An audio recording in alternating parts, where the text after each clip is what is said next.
안녕하세요. CNR 리서치 교육부서입니다.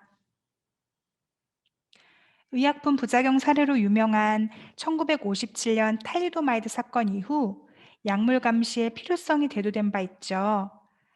이번 시간에는 임상시험에서 정말 중요한 약물 감시 교육 과정을 소개해드리고자 합니다. 해당 내용은 약물 감시와 관련된 1시간 정도의 교육 내용 중 중대하고 예상하지 못한 약물 이상 반응, 수사에 대한 시험자와 의뢰자의 보고 책임에 대해 안내해 드릴 예정입니다. 그럼 지금부터 강의 영상 시작하도록 하겠습니다. 우리나라에서도 역시 이제 MFDS에서 그 수사를 보고 하는데 기준에 대해서 이제 정리를 해 주었는데요. 일단 수사를 정의하는데 기준에 용어 세 가지가 있습니다. 이제 중대성, 예측성, 관련성 이 세 가지를 통해 수사 판단을 진행을 하고 있고요. 그 시험자가 그 판단해야 되는 거는 예측성 빼고 중대성과 관련성에 대해서 이제 보고하실 때 평가를 진행을 해 주십니다. 그리고 이제 이거를 수신한 의뢰자에서는 그 중대성, 예측성, 관련성 세 가지를 모두 이제 평가를 진행을 하셔야 되는데요. 시험자가 이제 그 평가하지 않은 예측성에 대해서 평가를 완료하셔야 최종적으로 수사로 평가가 진행이 됩니다. 그래서 그 중대성, 예측성, 관련성 평가에 있어서 그 시험자랑 그 의뢰자가 이제 평가 내용이 다를 수가 있는데요. 그 중대성과 관련성은 그 둘 중에 가장 이제 보수적인 쪽으로 최종 평가를 진행하셔서 수사를 보고를 하셔야 합니다. 즉, 관련성에 있어서 시험자가 unlikely로 이제 평가를 해서 이제 진행을 해주셨는데, 의뢰자에서 이 내용을 받고, unlikely보다 이제 좀 더 관련성이 있어 보이는데 해서 이제 passable로 평가를 진행을 해주시면 passable로 평가를 해서 수사 보고를 진행해 주셔야 합니다. 예측성의 경우에는 의뢰자에서 이제 평가를 하는데요.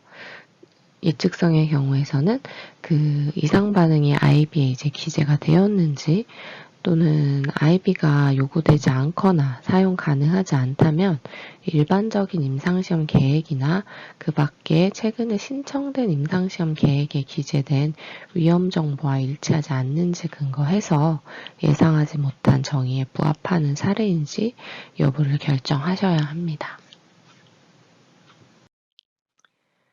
그럼 좀 더 상세하게 다뤄보겠습니다. 연구자분들은 에세이를 이제 인지하신지 이제 바로 보고를 하셔야 되는데요. 해외 규제 당국에서는 이 바로라는 개념을 24시간으로 이제 정리를 하고 있는데요. 우리나라, 즉 한국 같은 경우에는 그 즉시라는 개념을 그 계획서에 따라서 계획서에서 정의하는 내용에 따라서 진행을 하고 있습니다. 그래서 이제 임상시험 진행하실 때 이제 에세이 보고를 언제 하는 기준은 프로토콜에 이제 즉시에 대한 기준을 명확하게 기재를 해주시면 좋습니다. 그래서 이 기준에 따라서 연구자분들은 그 인과관계라든지 expectedness라든지 이런 거는 이제 고려하지 마시고 그 seriousness, 중대성에 부합하시면 무조건 에세이 리포트를 작성하셔서 그 의뢰사의 보고를 진행을 하셔야 합니다. 그래서 이러한 그 에세이 리포트를 의뢰사에서 수신을 하게 되면 의뢰사에서는 이제 검토를 진행하면서 그 상세한 기록을 그 본인들이 이제 관리하는 세이프티 DB에 기재를 하셔서 관리하셔야 합니다. 이때 이제 에세이 리포트를 이제 퀄리티 리뷰라든지 뭐 메디컬 리뷰를 진행하시면서 이제 평가도 진행을 하실 텐데요.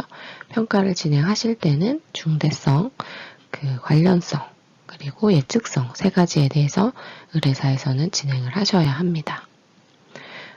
이거 이제 내부 그 수사 가이드라인에 이제 기재가 되어 있는 건데요.